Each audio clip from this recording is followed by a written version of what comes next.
Hi, I'm Wendy Griffith, and I just wrote a book called You Are a Prize to Be Won. Don't Settle for Less Than God's Best.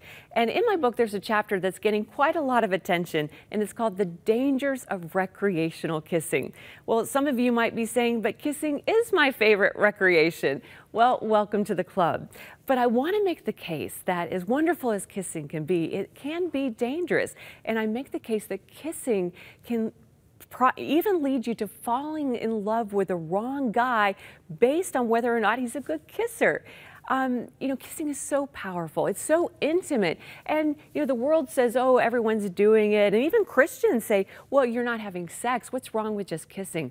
But when I was in a relationship, in a long-term relationship with my boyfriend, I heard the Holy Spirit very clearly say, Wendy, you're feeling vulnerable because you're giving yourself away. You're feeling vulnerable because you're giving yourself away. Well, I said, Lord, we're not having sex. We're saving that for marriage. We're just kissing. How can that be giving myself away? But the Holy Spirit was very clear.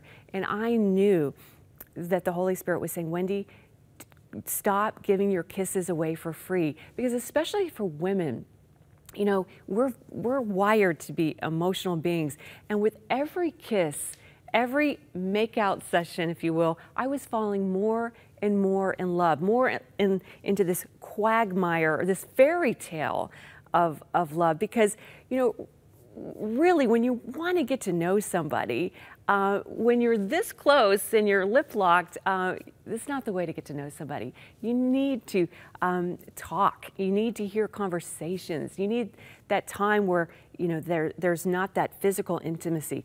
Let's be real. Making out is basically having sex with your clothes on. Okay, there, I said it.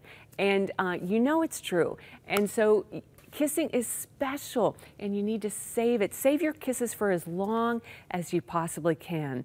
One of my dearest friends just got married, and she's not a young girl. Well, she's young. She's in her 40s. She just got married, and they didn't kiss before they said, I do.